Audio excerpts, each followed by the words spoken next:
السلام علیکم ناظرین، کیسے ہیں آپ؟ امید واسق ہے آپ کا گنجائے دل خوشیوں سے شاداب ہوگا۔ اگر آپ نے ابھی تک ہمارا چینل سبسکرائب نہیں کیا تو جلدی سے سبسکرائب کر دیں۔ آج سے چند ہفتے پہلے مہسا امینی نامی کرد لڑکی کو ایران کی پولیس نے گرفتار کیا۔ 22 سال کی اس لڑکی پر الزام تھا کہ اس نے حجاب صحیح طریقے سے نہیں اوڑھا۔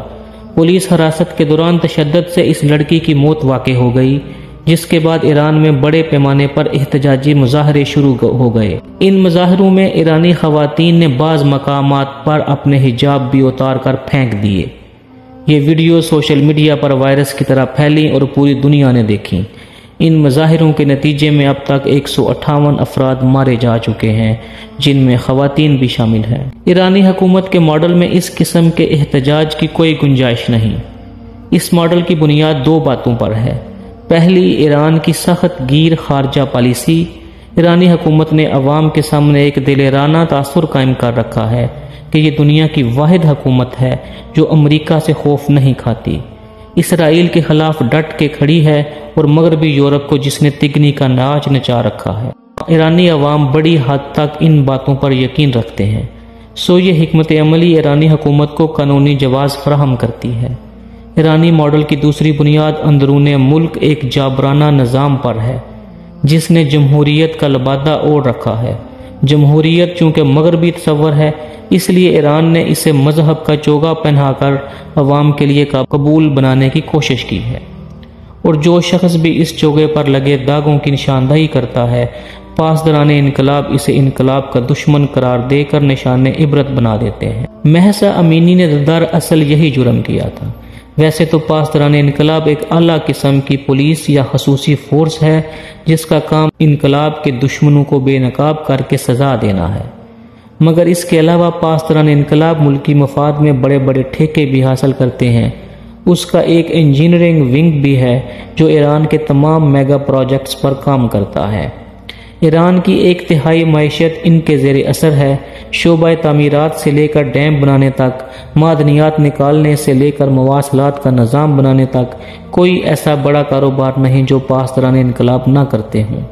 یہی نہیں بلکہ میڈیا میں پروپیگنڈا کرنا ہو یا تعلیمی اداروں میں ثقافتی سرگرمیاں، انقلاب کے تحفظ کے نام پر سب پاسداران کے زیر سایہ ہوتا ہے۔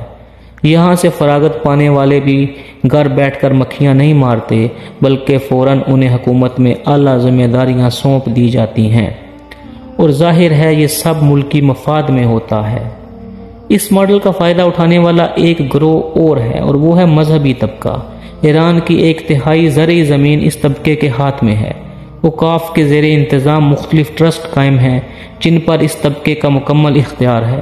ایرانی معیشت کا تیسرا بڑا ستون جدید ریاست کے معاشی ادارے اور کاروبار ہیں، جیسے بینک، بیمہ کمپنیاں، جہاز رانی کی صنعت وغیرہ۔ یہ تمام ادارے ایک فاؤنڈیشن کے تحت چلتے ہیں جس کے سربراہ آیت اللہ ہیں۔ عملاً تمام فیصلے انہی کی مرضی سے ہوتے ہیں، اس پر پارلیمان کا کوئی اختیار نہیں۔ عدلیہ کی اہم تقرریاں بھی آیت اللہ کی مرضی کے خلاف نہیں ہو سکتی۔ اس کے بعد وہ لوگ آتے ہیں جو اہم سیاسی عہدوں پر فائز ہیں، جیسے اسپیکر، میئر وغیرہ۔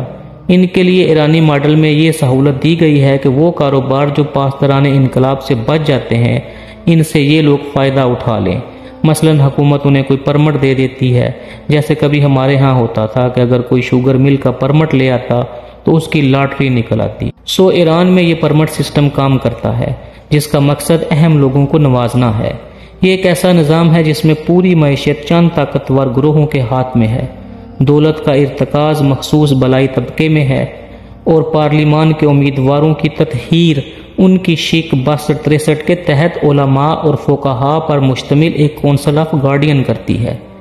یہ کونسل پارلیمان کے فیصلوں کو رد کرنے کا اختیار بھی رکھتی ہے۔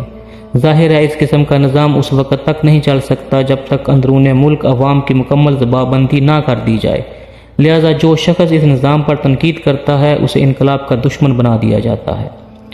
اس کے بعد کسی مقدمے وغیرہ کی عیاشی کی ضرورت نہیں رہتی، اور قانون انصاف کی راہ میں رکاوٹ نہیں بنتا۔ اس ضمن میں مختلف قسم کے فتوے بھی مدد کرتے ہیں، اور عدلیہ بھی انقلاب دشمنوں سے ہمدردی نہیں رکھتی، اور یوں سب ہنسی خوشی رہتے ہیں۔ اشرافیہ کے ہنسی خوشی رہنے کے لیے ضروری ہے کہ اس ایرانی ماڈل کو ہر صورت میں تحفظ فراہم کیا جائے۔